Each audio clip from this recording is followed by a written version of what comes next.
for most of us, I think we realise how good we have it in Western Australia. There wasn't, like I said, there wasn't community transmission. Venues were doing takeaway. We could sort of go and get our groceries. There was a stage here where the bottle shops limited the amount of wine you could buy. Yeah, I think we just got on with it. Dirty Linen this week is travelling around Australia, checking in with people in different cities to see how the country is going. And I am really excited to head over to Perth today, particularly because I'm now allowed to go to Perth. I think it was April 5 that the WA border closed to dirty Victorians, and now, well into December, we are finally allowed back there. So I am really happy to be chatting to Max Veenhuyzen. He is a food writer based in Perth. He does so much good stuff for various publications. And I know we're going to have a really interesting chat. So welcome, Max. It is so great to have you on my little podcast. It's a super pleasure to be on your podcast. Thanks for the invite, Dani. Really grateful and really excited to talk about Perth. Yeah, well, so I can jump on a plane and go to Perth today.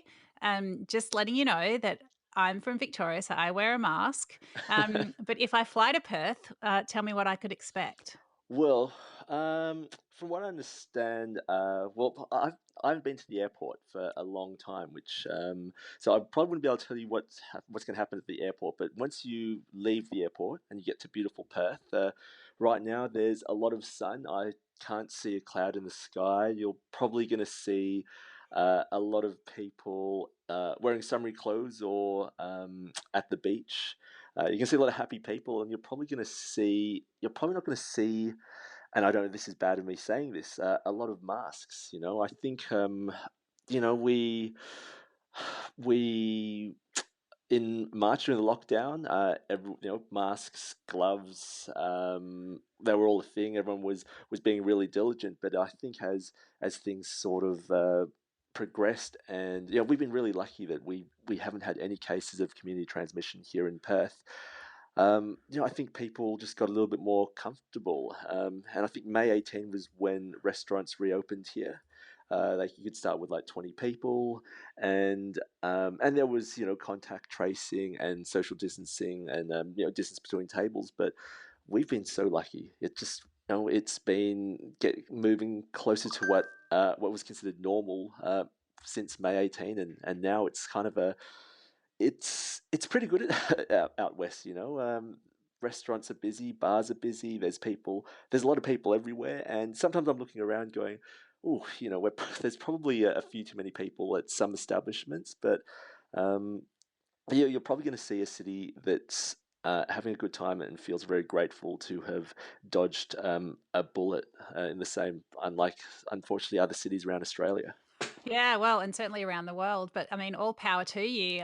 I don't think I ever resented the time that you guys could have, but it was almost like this talisman that this real post-COVID landscape where people were just it wasn't that people were acting like life was normal. Life actually did seem to be quite normal.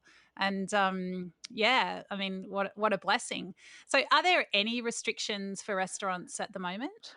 At the moment, there are, I think it's 1 person per 2 square meters, and where we've just reintroduced the government's just introduced the Safe WA app. So if you're going to places like restaurants and bars, they want you to check in. And even if you're going to the gym, like last night, I went to play social basketball on Monday, and which I've been doing for a while, which seems really perverse and odd and sort of naughty in a way. And as I walked into the rec center, the person behind the counter is sort of just shouting, "Don't forget to check in!" And so we're all kind of going through. There's just a little bit of how would you say it? We're all kind of going through and changing our behavior a little bit. But in terms of restrictions, that's kind of it. Just the people per just the people per two square The meter rule. density. Yeah. Yeah. I mean, I think, one of the things that I suppose concerns me about the borders coming down is that every state is sort of at a different place in terms of things like collecting contacts. Right. And as people travel around, it does become more important. I mean, do you think, is it hard for people in WA to switch out of this, like everything's okay, to thinking, oh, okay, actually, no, we do have to take, a few steps to keep ourselves safe? Yeah, I don't. That's a good question. Talking to people within my immediate circle, whether it's people in restaurants or my friends or the people I play basketball with, everyone's kind of I don't think we're all there staying like, gosh, this is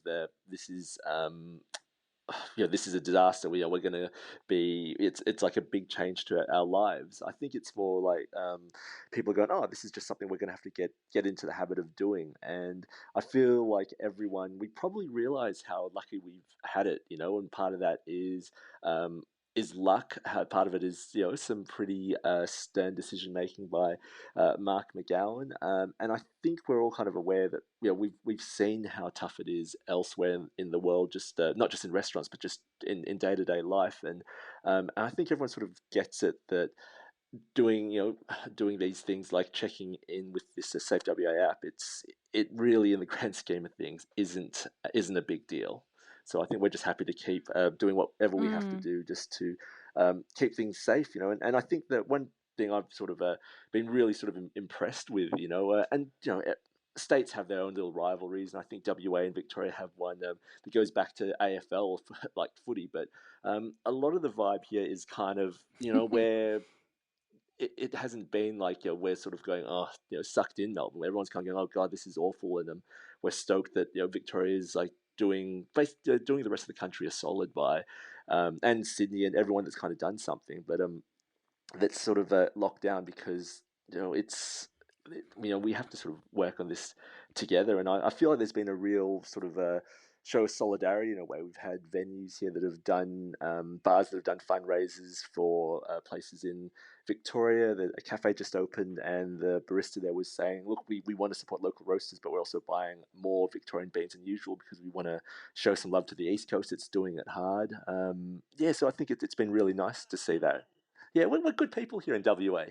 Yeah, that's so nice. I love WA. I think it's a great place.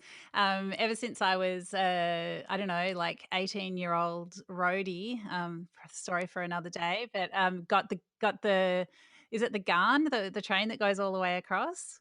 Um so, okay, the Indian Pacific, the Garn goes north, right? Okay, so it was the Indian Pacific. Sat on the train for like 2 days. The band got to fly, but the roadies had to take the train. Totally underprepared. I think I ate cheese and tomato sandwiches for 2 days. But yeah, loved it. And then yeah, hung out in Fremantle for a couple of weeks. Learnt about the great sandwiches that are made in Perth. Was just yeah, love the Conti rolls. Just had one of those every day. Obviously, despite the cheese and tomato toasty situation, was not at all sick of sandwiches. And yeah, had a Perth boyfriend, and I think a lot of, especially in the music scene, a lot of Perth people ended up in Melbourne at least for a while. And I feel like the two cities are very, very connected, despite the footy rivalry that is quite fierce. So yeah, I love it. Great, it's a great place to go. So but having said all that, WA does love it's sort of, I guess a bit of a love-hate relationship with the isolation and has flirted with secession many times over the years. So, I mean, it's so interesting that for the first time ever, the borders were closed. I mean, what was the vibe around that? Did people just think, oh, yeah, yeah, we're on the path to independence? Or was it just serious, just was it just all, yeah, pandemic focused and everyone was looking forward to reopening? Yeah, I think the whole secession thing is something that, um, that think we sort of just, play at it, sort of, just saber rattling sort of thing. I don't really think, at least from where I am, that WA wants to secede. I think some of the mainstream media this side of the country mentioned it, but I think for most people, at least in my generation, it's the sort of thing you sort of like have a little snicker at, and then you turn the page, or you flick, or you just keep scrolling through like your social media feed or whatever. I think when it happened, and I suspect Melbourne was the same. It really is unprecedented for our generation, and I think the thing was so sudden. Like we went from an era that we could travel relatively freely. You'd sort of. Sydney and Melbourne was like that Sydney to Melbourne flights. That's one of the busiest routes on the planet, and people seemingly were just jumping on planes everywhere, suddenly going, all right, you're all going to stay at home for a while. And I think that was probably the biggest thing. But I think we're in a world that's pretty connected, and we're sort of seeing what's happening everywhere else. And I think people just got it. That's the vibe I felt here in Western Australia. There wasn't a lot of complaining. I mean, there was, but there wasn't like en masse complaints. I think we might have had one protest with people demanding borders reopened. But I think for most of us, I think we realise how good we have it in Western Australia. There wasn't, like I said, there wasn't community transmission. Venues were doing takeaway. We could sort of go and get our groceries. There was a stage here where the bottle shops limited the amount of wine you could buy to 3 bottles a day, which and then it kind of worked the other way because people would just go to a bottle shop like 4 times to buy a case of wine rather than buying it all at once. But yeah, that I think that's to be fair, like thinking about it now, that was probably one of the biggest scandals here that everyone was kind of scratching their heads, going, "Huh, this is really odd that we can't." Yeah, that you're limited to how much you could buy, and but yeah, I think we just got on with it. Yeah. I mean, that's a pretty lucky thing. If that's the biggest thing you need to focus on, then it's not too bad. Like I said, we feel so we feel so lucky. It's Great. Well, I really hope that as things open up, that yeah, we all continue to feel lucky and take the steps we need to keep everybody safe. So this week on Dirty Linen Max, we're sort of focusing on the city centres, the CBDs around the country, and mm, I just wondered, what yep. is the centre of Perth like at the moment? Have people come back to offices, or are people still working from home? And what's the impact been on the restaurants that are right in the middle of the city? Yeah, there a lot more people have returned home. Returned.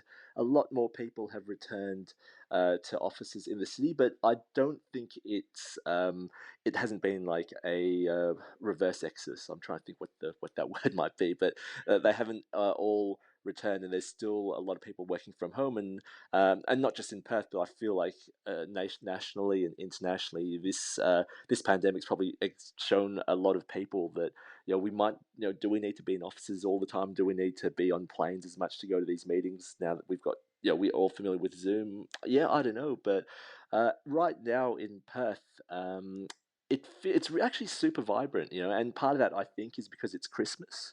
I went to lunch at a really great restaurant called Balthazar in the CBD. It's been around for 22 years. It's been a popular place for captains of industry to talk and wheel and deal, and proposals happen, and officers celebrate Christmas parties there. And it was awesome. Like the vibe was really, really great, and sort of walking around, people are just out and about, having a enjoying the sunshine. There's, the new Elizabeth Quay or newish Elizabeth Quay precinct, whether it's Carlton there's people there. So I think in the city, at restaurants and bars, there's just a lot of activity, and yeah, Perth CBD compared to other CBDs around the country, and I can confidently say this without like being labelled a traitor or anything. Like it's not as vibrant or in terms of density, in terms of people around, as say Sydney's or Melbourne. Like after dark, especially during the week, it can be quite it can kind of be a little bit quiet. But the good operators are busy. Like Balthazar, for example, they as soon as restaurants in Perth could start reopening, I think May 18 was when that happened. They just got rammed with reservations, and places that are doing something unique, singular, and good. They're busy. I went to the wine store at Lalarook, and it was full of people. I tried to sneak in for a little cheeky glass of wine before my lunch, but it was full. So I said I'll come back afterwards. And by the time I got back at about 2:30, and this is like a little place that's sort of 20-ish people can fit into, like what used to be a former chair closet. It's kind of a bit like I'm trying to think what the equivalent might be in Melbourne. Maybe like the front room of Marion, like the first room in Marion. Yep, just a sort of size. But yeah, and bizarrely, when I got back at 3 o'clock, it was even busier. There'd been people who'd Wow, I love it. clearly clocked off for the afternoon. Had the same idea as you. Yeah, well, Yeah. I just came there just to just check on some friends and maybe buy a bottle of wine for dinner and yeah, but it was just to see some friends there. But it's yeah, there's lots happening. The city is, and part of that is that festive cheer. But I sort of feel like this year people are going to be there's probably going to be a little bit more goodwill and merriment in Perth at least, and I dare say around the world. Mm, yeah. So, what about the fact that there aren't tourists flooding in? I mean, perhaps people are going to start to come now and, go down to Margaret River or, go up the West Coast, all those great things you can do in WA, but obviously no internationals coming to visit. I mean, do you feel like have people in WA sort of been able to appreciate their backyard a bit more? Do you think people have made a concerted effort to do that? Or do you think that some of the more touristy businesses are still a bit flat? Oh, totally. Well, in terms of have West Australians been embracing it? Like, absolutely. I suspect you and a lot of people in the industry who are reading this podcast around the middle of the year, you're normally flooded with pictures of people from somewhere in Italy and in Sardinia or in Sicily, and there's just crystal clear water and ridiculousness. And for me, at least this year, it was shots of, I guess, Margaret River and shots of northern sort of destinations like Broome or sort of Exmouth, Geraldton, like just places with where it's warm and there's lots of blue water. And yeah, so I think West Australians have really, really gone out and explored the state. Like Tourism WA had a launch their campaign Wander Out Yonder, and I think we've been sort of lucky compared to other places around Australia. Like we haven't had those. We did for a while. We had regional boundaries. You weren't allowed to cross into other territories, but that kind of got lifted quite early, and people really went and explored. Like my partner Jess and I, we went up to the Abrolhos Islands and went out on a cruise. We felt really lucky doing that, and in a way, I guess we did go overseas. And but lots of my friends went up to Broome. And Margaret River, I had a lot more people hitting me up on Facebook and Instagram, like asking for dining recommendations for Broome and Margaret River rather than cities elsewhere around the world. So yeah, I think WA has really gone and and just explored our backyard. I know that sounds like a cliche, but and I think hopefully I think people realize how great it is. Yeah, and it's one of those great those sort of oft repeated things Australians say that that you need to see this country now while you're younger and fit and able-bodied and just really able to see things. I totally think a lot of at least my generation probably saw that. It's not just something that quote unquote grey nomads should do. It's something all of us should really do. But in terms of international of businesses that rely on tourism. Yeah, I think some places like Fremantle, for example, there's a place called the Kalis Fish Market, which is a really, really great fish and chipper from a shop operator. It's really contemporary. There's a good wine bar there. They've got 4 different stations, and there were lots of people there. And I went to have like a fried oyster roll there last week, and I just commented to my friend there. It's like, oh, it's really busy here. And you say, well, it is, but it's not. Normally, this place is full of tourists at the boat harbour. So I don't like everyone. I'm not sure when international tourists are gonna come back, but hopefully there'll be a lot more Australians coming here, and West Australians seem to be pretty good. travelers. You know, a lot of people I know, especially in the creative and musical fields, they're elsewhere in Australia, but a lot of people have come back to Perth just they want to spend summer with their families, and I'm always going to say Perth is the greatest place on earth. I joke around like and tell people it's God's country, and and most people normally have to wait till they die before they get to go to heaven, but the rest of us get to be here most of our lives. But uh, you know, I'm Love it. So I'm good. confident when people come to Perth, like they're just going to see how great it is here. Especially in summer, like the beaches here are extraordinary. You get sunsets. There's just something when you cross the Nullarbor, either at ground level or air level. You just go like, it's good. But yeah, the tourism places that rely on tourism, yeah, they're probably feeling it a little bit, but again, within my circle of friends, I'm seeing people really happy to spend money locally and to buy local. I feel like this year, if there's going to be a lot more money spent on local, quote unquote, artisans or people making interesting things. People are much more mindful of spending money and keep it within local communities and economies. Yeah, I think we've really seen how important that is and how much of a difference it can make. It's Uh, like we've all got a stake in the small businesses that are around us. They really bring life to our communities. oh, Um, 100%. So, Max, one of the really massive topics on the East Coast is staff and how hard it is for hospo venues to find staff. We had a lot of internationals that were here on temporary visas leave the country, and I think even from Victoria, some of them have gone interstate. Did that also occur in WA, or were you able to hang on to most of your working holiday visas, sponsored workers, and international students? Yeah, unfortunately, that was one of the things that was like probably one of the things that really affected our industry a lot. And before, I think it's fair to say there were a lot more openings in Western Australia, probably more openings than we probably could have sustained. So staff resources were probably a little bit more stretched. Excuse me, staff resources were a little bit more stretched than they um, should have been. So so we were probably already in a tricky place, and then to have COVID happen and remove a lot of people from the workforce, yeah, it was tough. Places have reopened, and they've been um, they've been okay. I think like everywhere, there is a demand for staff, front of house, back of house, even like in agricultural areas. A lot of the international students and backpackers made up the fruit picking workforce. So that's something that's happening that the government's trying to address here. And moving forward next year, places that want to pick grapes, like with wineries, people that want people picking grapes by hand.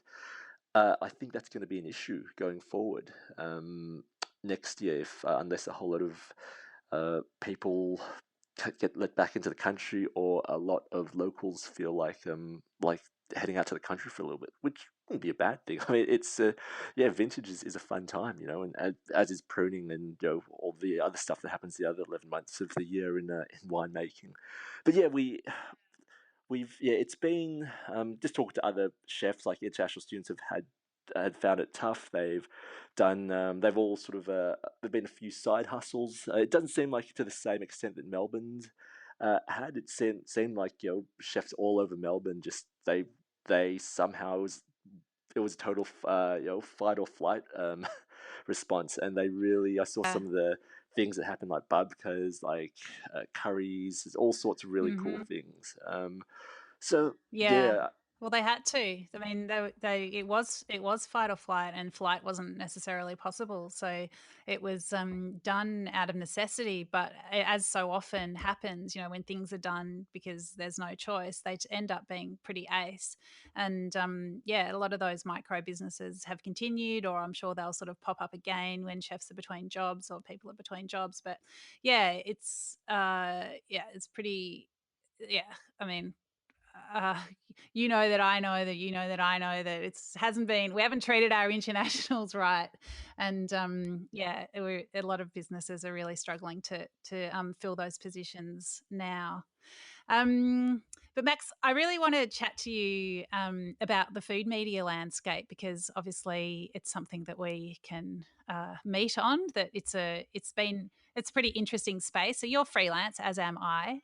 How have you found 2020 work wise? Like, did you lose a lot of work early on? Did you manage to keep things pretty steady? How's that been for you? Yeah, it's when it hit, there was like a lot of a lot of work had sort of frozen, and yeah, it was kind of like I think, and my partner, she's also in the food media game as well. We both kind of just took a sharp intake of breath and said, "Look, we're just gonna have to wait and see." It's and one of the things that's really interesting with 2020, I feel like since late February to maybe November, we've all just been so focused on getting it done. Like on just getting through. We when you're sort of in the middle of like this maelstrom, you sort of don't know what's going on around you, and we're probably all going to look back on the year that was in crisps, and we're going to go, holy smokes, how did we do that?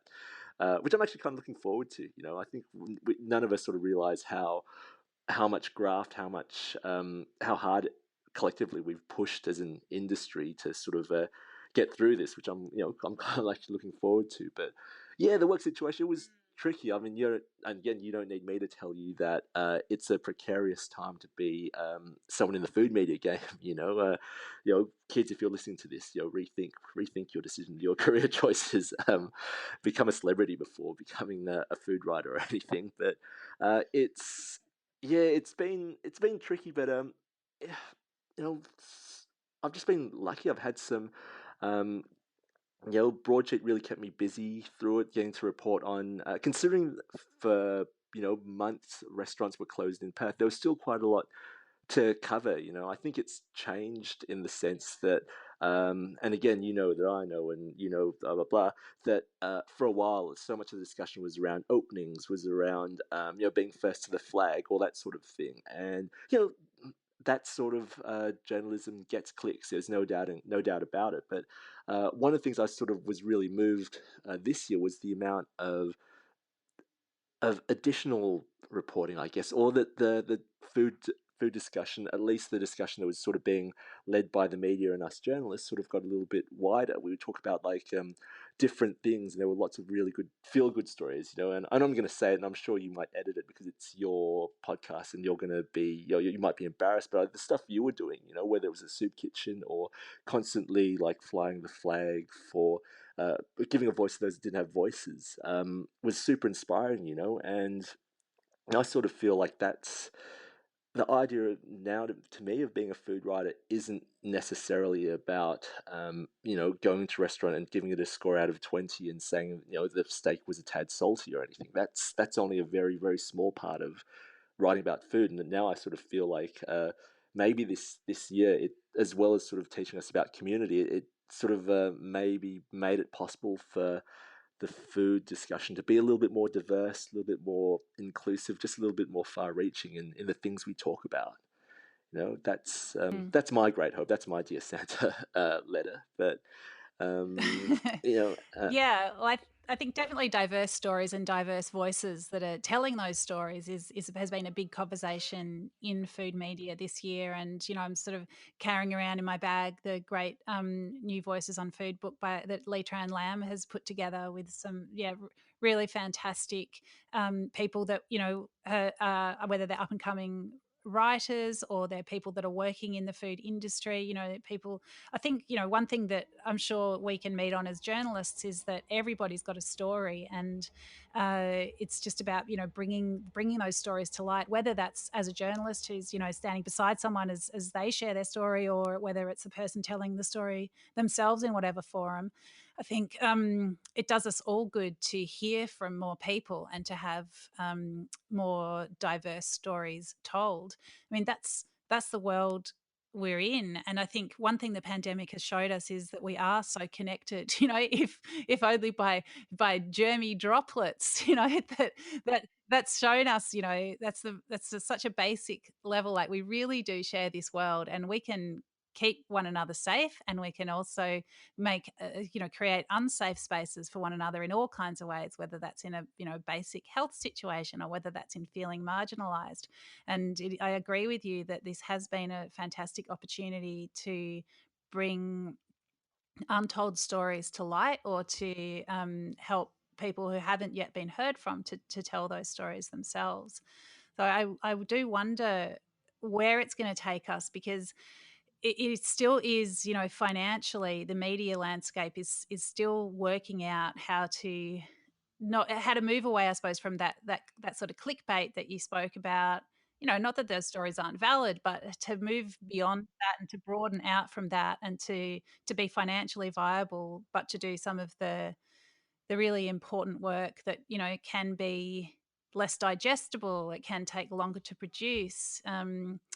Yeah, there are all kinds of pressures, but I think with people like you who are really thinking about what stories can be told, and how to tell them, then I think we're going to be in a pretty good place. Oh, thank you. That's very generous of you. I know it's the problems, for one of a better, maybe less loaded a word, the problems in the food media landscape. They're they're not necessarily new, and they've sort of been around for in one shape or form, like time immemorial. And I think it's just sort of it'd be really cool. I think if a lot of the media people got together and sort of discussed it. And I sort of feel like right now there's a lot more unity in the food media landscape. I feel like I think we're at a really good place. Maybe we can solve some of these um, issues. But yeah, it's tough.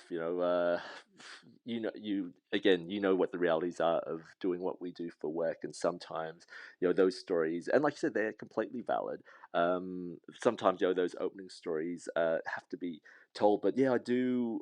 I'm really encouraged by the thought that there's space for space. There's space and appetite for additional stories. And then I'm excited to see what happens in 2021. I think people could see what's about to happen, and I'm actually waiting for my copy of the new book, the new Voices book. I've got a care package coming from some kind that I ordered last week, so hopefully it gets here faster because the borders are much more open now. Yeah, for sure. And actually, while we're giving a shout out to New Voices, I'd love to also mention Counter magazine, which I also just purchased and had sent to me, and that's got a really interesting article about restaurant reviewing. The one Nick Jordan wrote, yeah. Yeah, Nick Jordan and Colin, I've forgotten his last name, but they co-wrote it. It's a massive piece of work, and yeah, so yeah, recommend that to everybody. And also, speaking of food media, if anyone wants to sponsor this podcast, they are absolutely welcome to get in touch, because it is a money-free operation. Max, Well, it has been. how do we sponsor the podcast?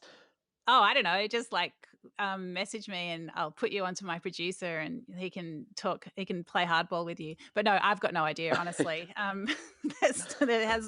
Yeah. It's I'm not doing it for money. Well, But you do need money to live, so it would be fine if someone wanted to, yeah, maybe we can send some wine send and us. some good West Australian wine over to keep you going until you get to come over back to God's country here. But Yeah, well, I'm looking forward to it. I love the Indian Ocean. I just think it's so exciting that we're in a country that's got two oceans, and when you get to the other side, it's like the colors different. The sun sets in a different. Well, it doesn't set in a different place, but it sets over the water in a different way, and it is. Yeah, it's really special. I reckon it's got a special charge, and I absolutely love it. So I can't wait to get back. well, I Um, hope you get here soon. yeah, I hope so too. But I've got so much to do in Victoria. I've still got to fill up my esky with all those bushfire businesses. But anyway, there's lots of Australia to explore. We don't need to go overseas at all. Um, Yeah, yeah, Max, word. thank you so much for coming along to have a chat. It's been a real pleasure to speak to you. And yeah, I'm excited that even if we're not going to see each other in the extremely near future, at least we're allowed to if we want to.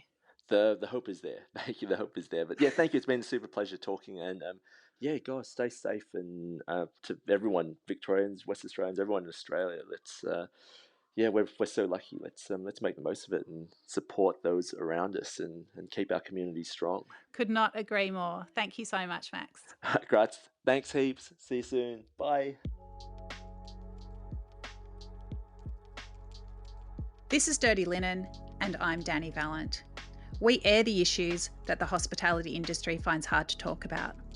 We spend a week thrashing around each issue, hearing from different people with unique perspectives. We want to hear from you as well. If you have something that needs to be said about a topic, get in touch so we can include your perspective. Contact us at dirtylinen@deepintheweeds.com.au or hit us up on Insta at Dirty Linen Podcast. We can't wait to hear from you. This is a Deep in the Weeds production.